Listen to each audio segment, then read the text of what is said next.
But also, one of the things that came up that wasn't talked about on this was the fact that they found 10 ballots. They found the unified, the city of Racine, all of a sudden, as this was winding down. At the recount. This was not before, after the election. This was during the recount. They suddenly come up with, well, we found something on some radiator someplace or a register. We had these 10 ballots come up. Yeah, but only 9 of them were yes votes. And then they open them up. Oh, 9 of them are yes. A lot of people don't know that. A lot of people, they know what was in the filings.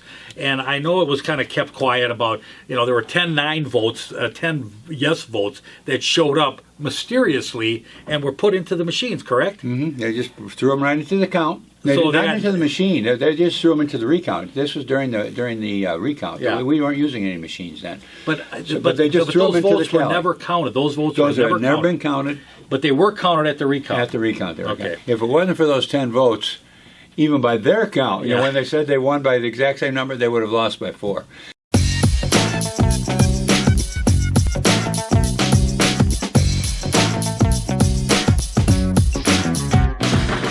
Good morning. Welcome back to Talking Racine, and we just want to tell you we feel the love out there. You said viewership is up? Yeah. Thanks. Because if nobody was watching, we'd be starting to wonder, why the heck are we doing this? Right, George? Existential. George Myers. And Jim Spodek, our esteemed producer. I'm Dr. Ken Jorgen. And we're going to be back on the subject of Racine Unified School District this morning and what's going on over there.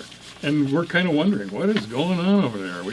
You did a little chart here that's very, very helpful. You going to throw this up on the screen? Yeah, I'll throw some numbers on. We can talk about it, though. I suppose first thing is the declining enrollment. Declining enrollment, and which actually makes worse the cost per student, because if you got fewer students and you're spending more money, it's going to go up. So we've got one of the more expensive school districts in the state, and we're not really getting as good a results as a lot of other districts are, and it's sad. It really is, because I don't know. It's just sad. Yeah. I mean, it's our hometown, and we'd like to see it do better. Well, when they decide that they're really interested in students, not just pretend interested in students. We've all heard about the Yes for Kids and all that type of stuff and the $1 billion, but that was more about pensions and buildings than it was really about students. So when they decide that they're just going to put their interest on making sure that these kids learn some things about education and not making them good little citizens to respond to the demands of government. But that should not be your goal in education. Not in this country. We were came out of rebels. So from rebels to rabble, is that the goal? No, that's not necessarily. Rebels to freedom to better living is more the yeah, good education is essential to making it. I mean, it is. And I guess I'm just going to throw this enrollment from 2016 to 2021, and I mean 19,000. You can see on the chart 19,045 in the 2016-2017 year, and now we're down to 16,450 in the 2021 year. That's a heck of a decrease. I think it's about almost 14%. What that tells me is that parents are dissatisfied with the education that their children are getting, and they're pulling their kids out. And well, part of it is we got a declining population too. That's part of it, and the pandemic is a part of it. But the overall trend is it's going down. The population, the number of students. Yeah. And you hear that argument a lot. Racine's population going down. But remember, Unified got 7 communities in it. And only one of them's Racine, and 2 of them are pretty good size, Caledonia, Mount Pleasant. And we don't have the population of the entire Racine Unified School District, but it probably might even be break even, because there's been a lot of growth in Caledonia and Mount Pleasant. So it might have offset it. But the point is that the decline in population is minimal, and the decline in student enrollment, well, in a way, it's enlightening, because the parents are catching on to what's going on over there and saying, I'm getting my kids out of there. I care about my kids more than I care about my second job and the nice car that we wanted, the second nice car we want, or the nice home or something, and say, I want my kids to get a good education, and the parents at least care about it, which is good news. And I think that's what you're seeing in this graph here, because despite what Racine Unified tells you, what the administration tells you, and what's her name, Stacy Tapp, Yeah. the communicator tells you, the kids are way down the line on what they're concerned about. It's more about their job and the future of the political structure, and what we're going to do in politics and that type of stuff, and how we're going to make these kids fall in line with our future goals for them. Well, the students should be the primary concern in the educational system. They should be number one. Teachers, shortly after that. Mm-hmm. Administrative staff, they should really be supportive of the efforts of those first two. And it's gotten to the point where I think the administration and the administrators are kind of placing themselves in a position of more prominence and importance than is really functional, that is really worthwhile, is good for the system. I think it's very bad model for the system. In other words, the administrators are never face-to-face with the students, so they have this idea we're going to have these students grow up a certain way. If you got rid of them, and the school teachers were responsible for them, now they're dealing one-on-one with the kids. They see a kid in front of them, and you know what's going to happen with this goal of being a good little citizen? It's going to go right out the window, and they're going to be more concerned that this kid learn something so that they can defend themselves when they get out and try to face life, and they're going to make something of their lives, and they'll fall more in line with what the parents have in mind for the kids, rather than what some political structure has in time for. Well, one of the things I kind of touch on is some of the numbers. Now, these are numbers that are relatively close. They may not be exactly, it changes, but teachers.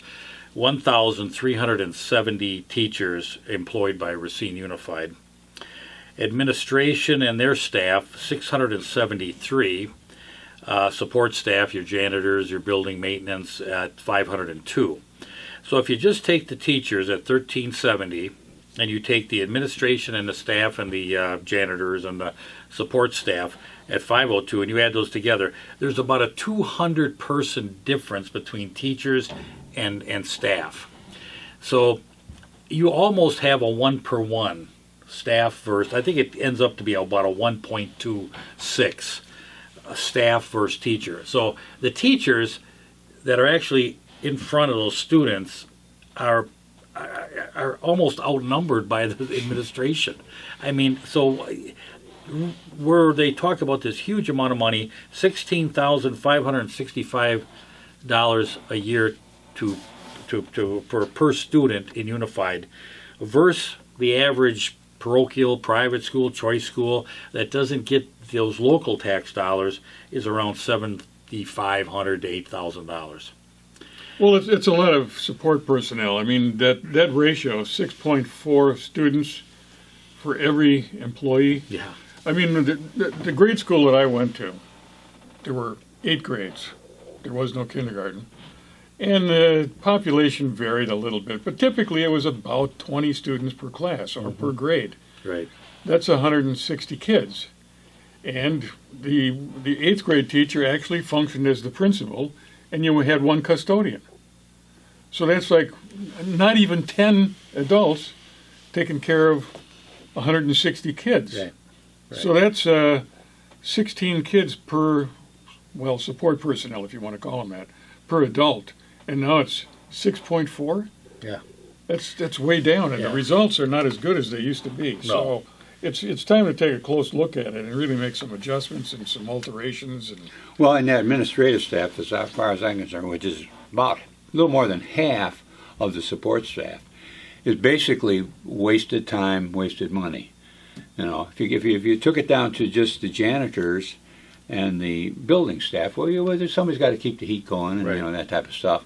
I don't know what the percentage is needed, but my concern is that huge number, which it's almost half of the Teaching take staff. 1,370 teachers, and they take 673 administrative staff. Double that gives you 1,340. So it's roughly for every 2 teachers, there's somebody full time watching what those teachers are doing and telling them how they're supposed to be running that class. And that's way too much. I mean, maybe 5 or 10 minutes a day, if there any. And I don't know why. I could say, school teachers have this thing called an education degree. How many years? 4 years in college to get that, right? You don't need any graduate work for it. But they've got 4 years in college, and they come out, and they're supposed to be able now, with this college degree, be able to teach kids.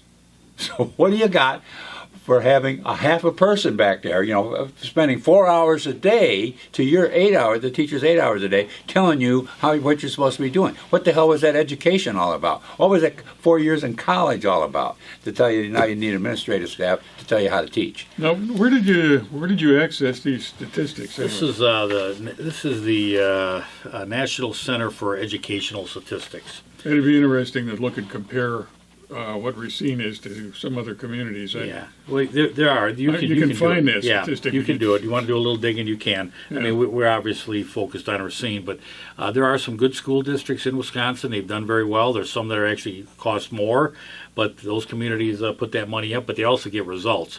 We are on the upper end of cost, and we have poor results. Some get results. Milwaukee has a lot more than we do, and they have. I think their results are worse than ours. Yeah, they are. We are not the absolute worst in results. Yeah, we're not the worst. Milwaukee, I believe, is the worst. Yeah, but we can get there. If we work we hard.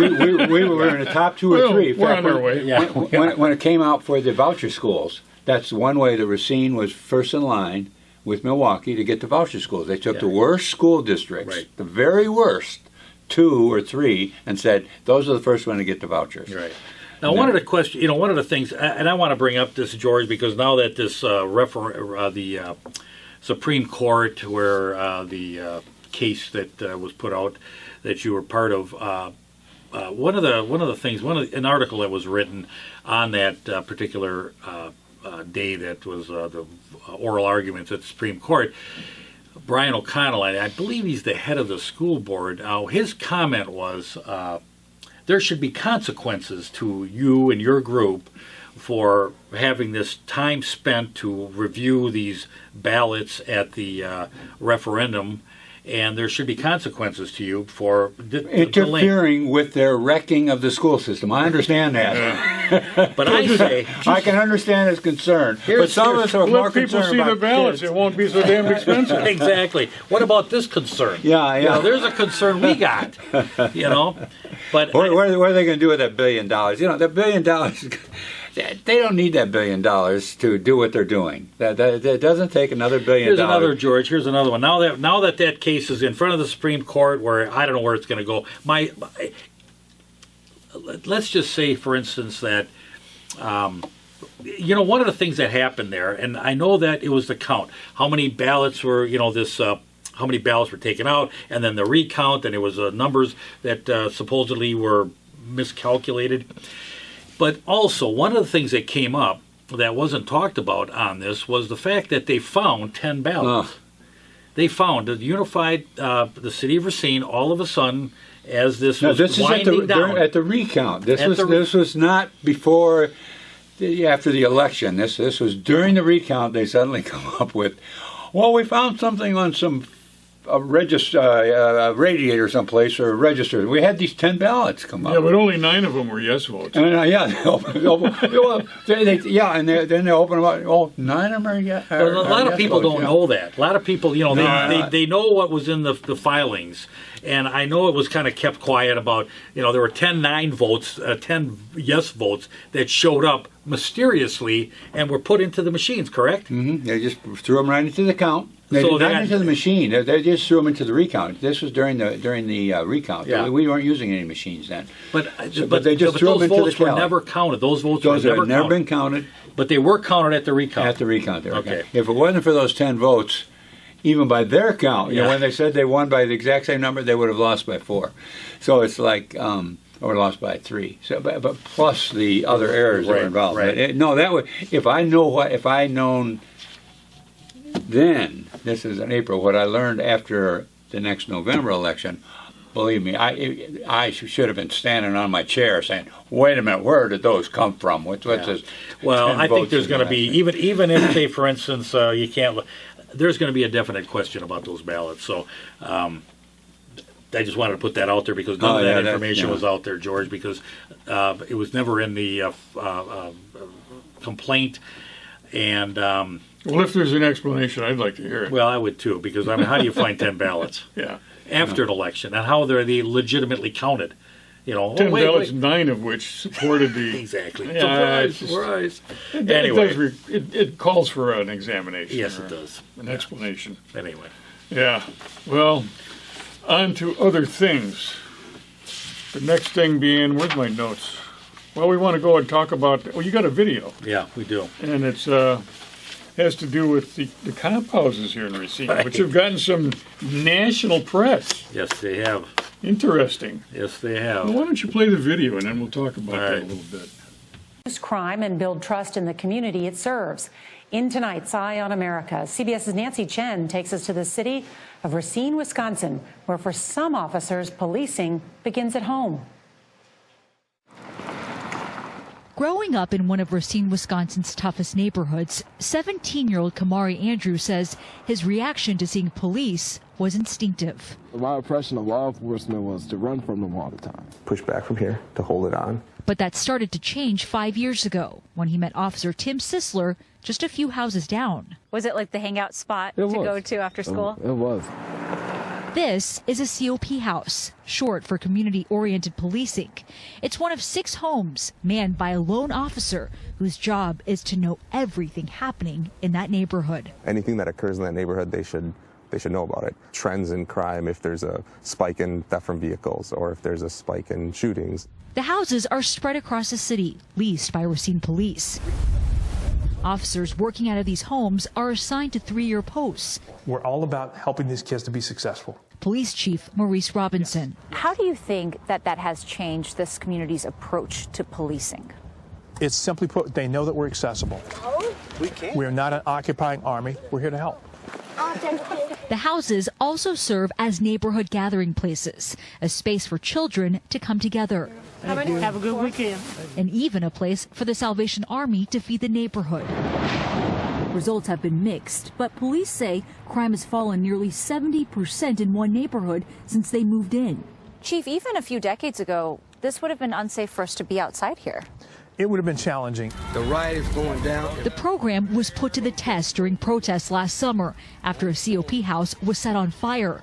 Residents defended a house officer after someone threw an object at him. Be quiet because they're respecting us, so you need to respect them. A sign of progress, but not complete success. Have you met any negative reaction from the community? In the time that I've been here, I have not seen that. Now, there are people who don't want us to be on the block because there are people who have other intentions that are extra legal that don't want to have us as close to seeing what they're doing as we can be. I like the cop houses. It's not that they're new though. No, No, this they've is been around 20 to 30 years. Yeah, Yeah. and they're acting like this is something brand new to the city, which it just simply isn't. It's been around a while, but it does get the police down in there better communication with the community. So we're not just a bunch of objects out there to be controlled. We are people, and likewise, the kids find out these aren't necessarily Gestapo. I mean, some of the police are people too. You know, Some of the police? they're very nice. George. We're going to get letters now. No, but you're absolutely right. It's a very good and important opportunity for kids to interact with law enforcement Yes. on a personal level. You know, rather than on a law enforcement level. They're getting to know these guys as just guys, you know, that happen to have a job. No, and well, the police a long time ago. What was it out of the movie Officer Rugby? Or friendly. Officer Rupke. Yeah, Rupke, you're talking Rupke. about West Side. Krupke, West Side Story. West yeah. Side Story. I mean, Oh, yeah. there was the typical cop, 70, 80 years ago. He was walking a beat. He was called a flatfoot. Well, he was a detective, I think. Yeah, but I'm talking about there were cops walking the beat, and people knew the cop, and the cop knew everybody on the block and knew what was going on, and there was a mutual understanding between the two that was beneficial. And then once cops got motorized, they lost communication. They lost a communication line with the people around there, and all of a sudden they became people to look out for. What are all these cops doing around here, driving around, because the only interactions were like infractions. That's right. The only time you talk to a cop is if he was out to extract money from you for something, So it was like I liked them. I thought they were good, and they were beneficial where they set up. When they saw that thing, that is true. But what we found out, those people that live here, was the gangs that moved. It would leave that cop area and it would go to another part of the city. So it wasn't like it totally eradicated all drugs, but it kind of moved things around a little bit and broke up the communication lines with the drug dealers with their clients. Okay, you want my opinion here? Well, I was just going to say you're familiar with that neighborhood where they claimed a 70% drop. So we'd like to hear what you have to say. Yeah, I mean, I know that neighborhood very well. I did houses in that neighborhood, but here's where I'm going. It was late 90s, 2000s, and it was successful, and it did drop 70% in the neighborhood. It had nothing to do with this police chief. It had to do with the older police chiefs. But where I'm going with this is, how is CBS News coming to Racine, Wisconsin, and interviewing the new police chief? And it's all a political ploy set up by Corey Mason because he's got nothing else to go on. So this is this kind of stuff that, Corey, like I said, is well connected. He has direct lines to stuff like CBS out of New York City and all the rest. So I agree. I have nothing wrong with the cop house. I agree with them. They're fine. I'd like to see the kids. But I look at this thing, this is a huge ploy by the administration here. This guy can't get to success for what? And we're talking crime because crime is up.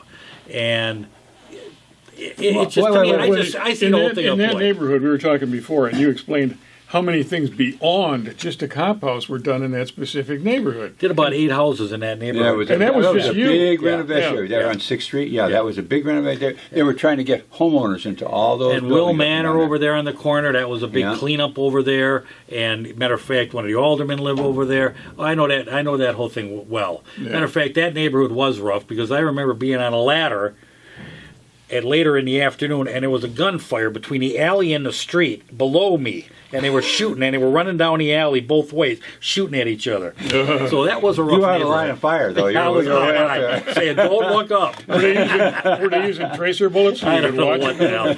I'm thinking, and then a cop shows up later and said, "I heard some gunfire." I'm thinking, "Yeah, I saw it." But it was a rough. Well, Corey needs the promotion. The bottom line is, we are the only. We mentioned about the declining population of Racine Unified a little earlier. We are the only city in the county, I believe, the only one that has a declining population. Everybody else has grown a little bit or a lot. So it's like Corey's work is still showing through somehow. He's still doing good things. Now, nationally, he gets his, built on other people's work. And he's, basically 70% drop in crime. Bogus. Well, who sent the Kringle to CBS is what I want to know. Well, exactly. There's definitely something there. Anyway, I don't want to take away from the cop house. It's a good program. I like it. Basically, it's a good functional thing. And I don't know. I've talked to a couple of police recently. It's not been about, fortunately, because of my driving. It's been more because of some things I had to do around the block or something.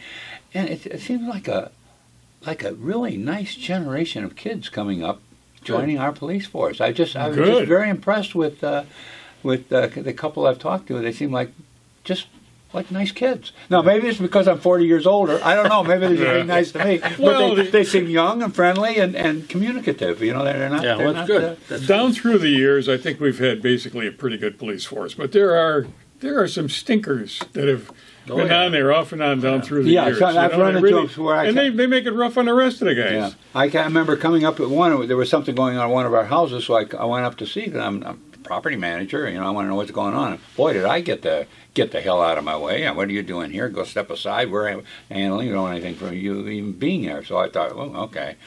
But I mean, that was the old school, that I had seen. These were just really regular people. Well, good. I think so. Well, I'll tell you what. Let's move on to a subject that we brought up last week. You want to? And that is Lakeview Park down. Well, it's not. Isn't it called Lakeview Park? Yeah. Right down by the lake. The first old time I know we it's call called it the Lakeview, but I don't know. senior center. That's what I always look at it as a senior center.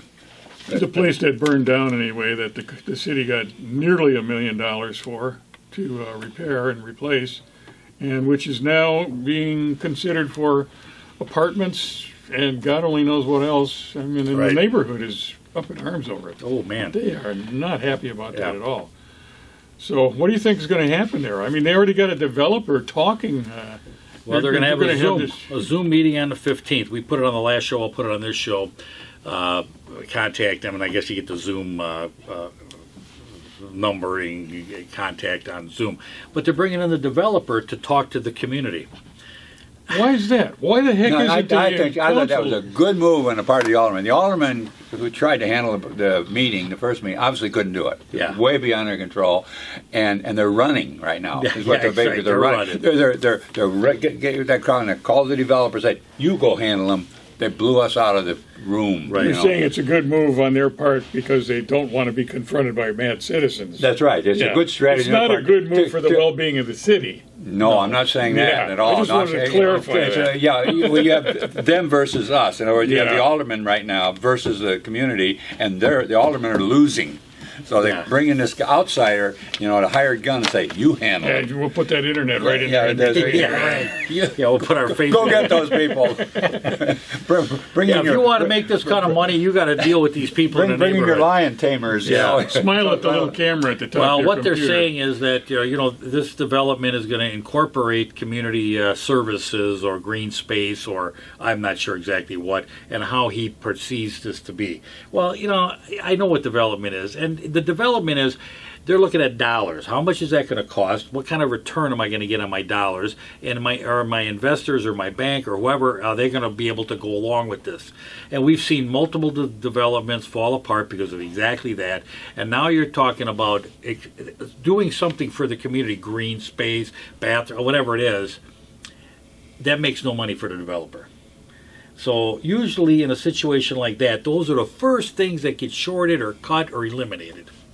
And so whatever he tells you now doesn't mean that's going to be the end product.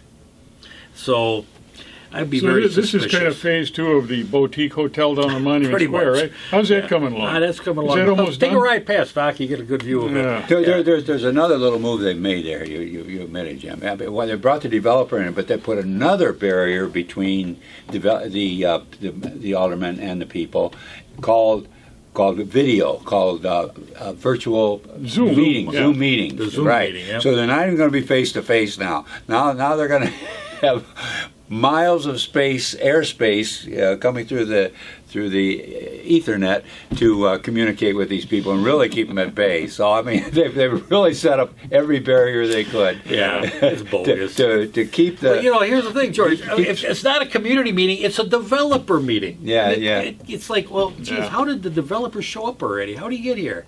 But it should be discussion between the representatives and the community as to whether or not they want to even do something. And you have like to remember, this. our city developer is now the assessor, who's now been promoted to that. I mean, it's bogus. It's all Corey. The assessor is now the city developer. Yeah. He's a dual role. Being Corey's running the show, he's just a figurehead for it. I guess we're saving money doing that, right? I'm sure we are. I mean, it's bogus. The whole thing's bogus. It's a disaster. It's the cities. When they got to go to CBS and talk about a program that was 20 years ago, what do you think's really happening here? We got to PR this guy because he's an absolute disaster in his own community. But we got to make him look good outside because he wants to catapult himself to a higher position in politics. That's all it comes down to. Can we get him on that catapult soon? I would love to. I'd load him. I'd load them up. You guys can pull the rubber band. Yeah, I'd wind up the rubber band. Let me pull the trigger. Well, that's where we're at, I guess. So that's that for today. And come back next week. We're going to have more of this stuff to talk about. It's always fun. It's always a pleasure having you here. Thanks for being here today.